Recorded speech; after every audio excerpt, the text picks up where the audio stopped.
Welcome to Redacted Reality. If the allure of the shadowy, cryptic, and mystical tales captivate you, then please subscribe and hang around. Chapter 11. The Weight of Her Bones. The final shovelfuls of dirt scattered to the side, revealing something beneath the rich, dark soil. Sarah froze, her breath catching in her throat as the edge of an old, decayed fabric peeked through. It was stained and brittle, its color sapped by time. She glanced up, her wide eyes meeting Nick's. He nodded, a silent plea for her to continue.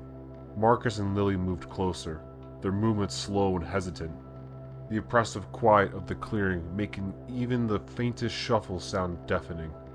The world seemed to narrow on the patch of ground where Sarah knelt, their mission reaching its fragile, inevitable moment.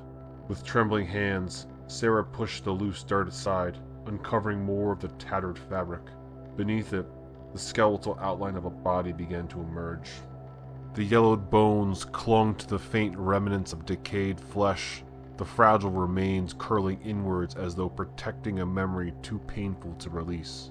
The air turned colder, biting at their skin.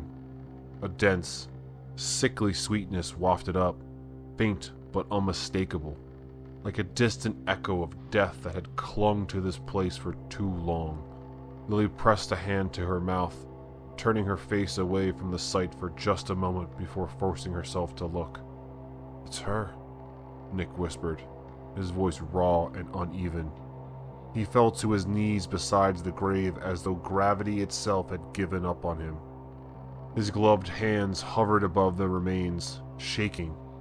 Miranda's presence, faint like the brush of a hand across his shoulder, swept through him.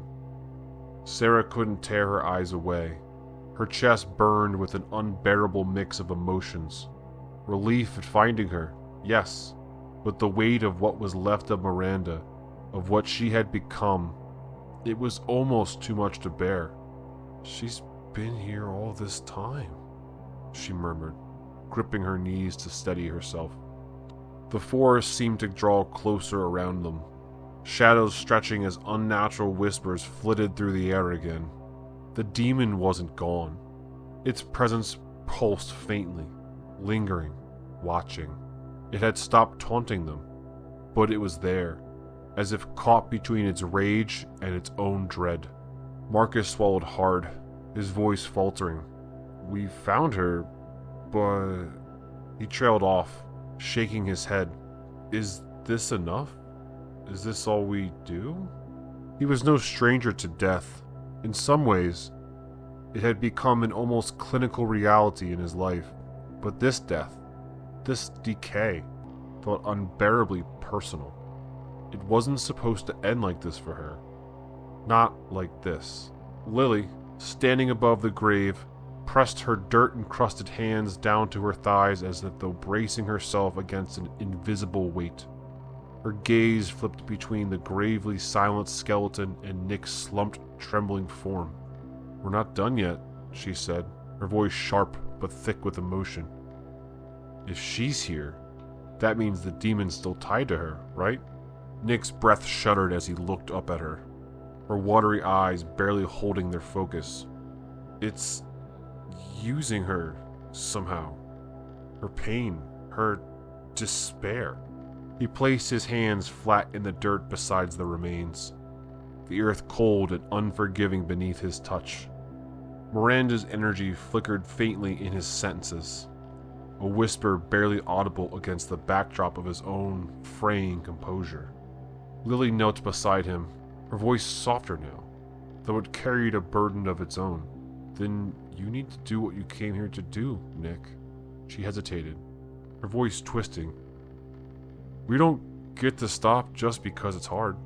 From the tree line, a hum-like static began to rise, swelling into the air like a tension stringing them all tighter.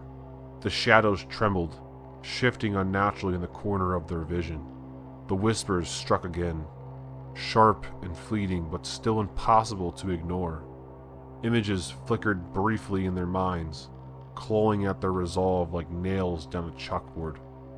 You have no idea what you're doing, the demon's voice hissed, the words weaving into each of their minds differently, personalized knives designed to cut deep.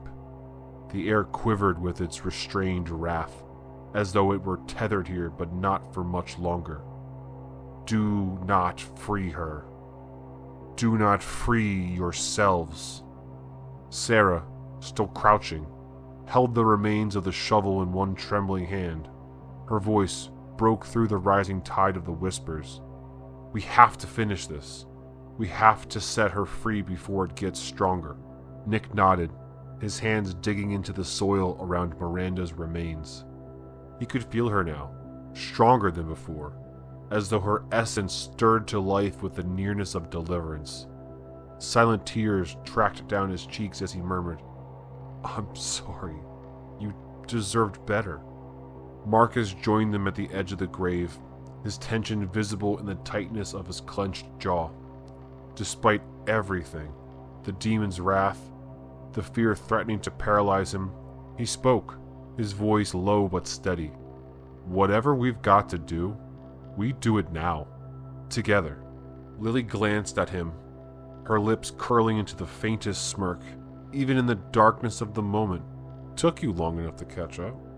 The demon roared then, loud and guttural, shaking the branches of the forest, but they didn't flinch.